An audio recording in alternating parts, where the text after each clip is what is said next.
বিসমিল্লাহির রহমানির রহিম। আসসালামু আলাইকুম। আশা করি সবাই ভালো আছেন। আজকে আপনাদেরকে আমি সরাসরি দেখাবো আমাদের বাগানের অলবরি গাছ। তো আমাদের বাগানে দুইটা অলবরি গাছ, এর মধ্যে একটি গাছের মধ্যে অলবরি আছে। তো চলুন সরাসরি সেই অলবরি আপনাদেরকে দেখাই। এই যে দর্শক দেখতেছেন, আঙ্গুল ফলে ছতনার মতন অলবরি হ্যাঁ ধরে রয়েছে।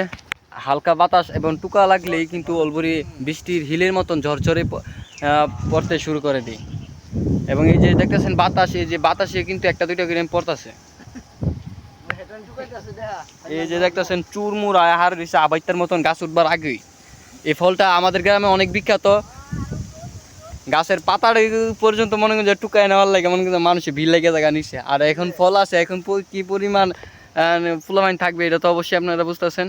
এই যে দেখতেছেন কত সুন্দর করে অলবরি গাছ